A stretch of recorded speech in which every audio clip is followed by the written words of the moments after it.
Have you ever wondered how ancient scholars viewed the human mind? What were their thoughts on the soul, virtues and vices? Welcome to Sci-Edu Insights, where we delve into the history of psychological thought.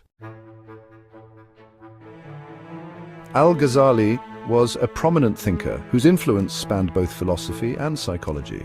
Born in 1058 AD and passing in the 1111 AD, he became well-versed in Greek philosophical thought and Islamic theology.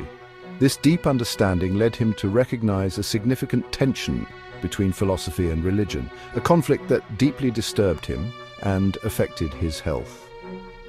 He withdrew from public life and spent over a decade contemplating these issues.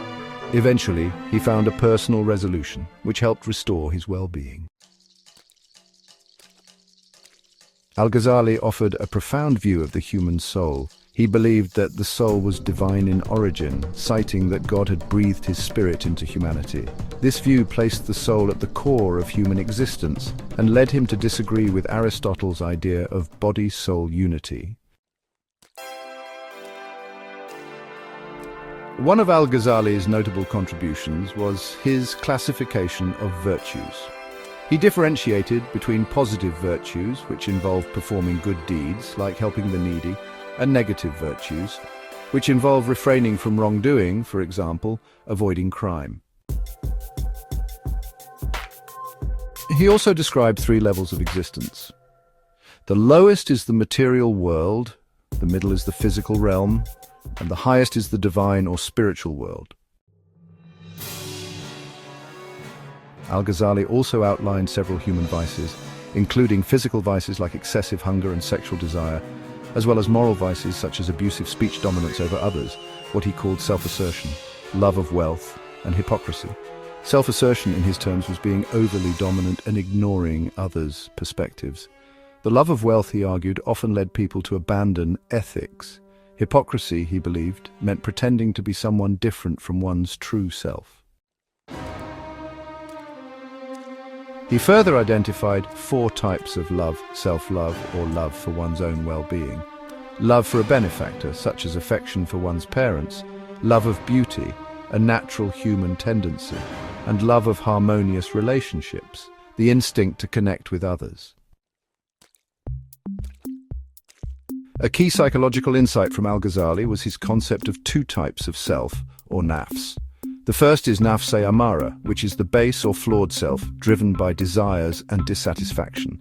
The second is Nafs al Mutmaʻinnah, the purified or contented self, achieved through moral development. He proposed 6 stages to transform the self. These are Masharaka, which is commitment to self-reform; Marakaba, or vigilance over one's actions; Mahasaba, meaning self-evaluation to correct faults; Makaba, which involves imposing discipline or punishment on oneself for misdeeds; Mujahida, the full expression of the true self with sincerity; and finally Martaba, which is repentance and moral cleansing. Ibn Rushd, also known in the West as Averroes, was another major figure in medieval philosophy and psychology. Born in 1126 AD and dying in 1198 AD, he followed Aristotle's empirical approach, emphasizing observation and logical analysis rather than spiritual intuition or speculation. In contrast to Al-Ghazali, Averroes believed that the soul was material and mortal, rejecting the notion of its immortality. He opposed earlier philosophical views that saw the soul as eternal and the body as temporary. Averroes broke down the soul into 5 functional components: nutritive, which governs growth and nourishment; sensitive, which manages emotions and sensory input; imaginative, handling thought and mental imagery; cognitive, enabling reasoning and problem solving; and appetitive, which concerns bodily desires like hunger and thirst. He argued that while animals gain knowledge through their senses, humans do so through intellect, which leads to a more reliable understanding. Thus, he blended Aristotle's empiricism with Socratic insight, acknowledging the role of sensory data while stressing rational analysis. Averroes also believed that knowledge is not static. It evolves with changes in the world, so, continuous learning is essential. He championed the idea of causality, maintaining that everything, even events seen as accidents, has a cause. This aligns with the principle of determinism, where denying cause and effect relationships is, well, pretty much equivalent to denying knowledge itself. He dismissed speculative thinking in favor of empirical observation, even in religious matters. His influence was significant in Europe, where his ideas helped lay the foundation for scientific and philosophical progress by promoting evidence-based reasoning.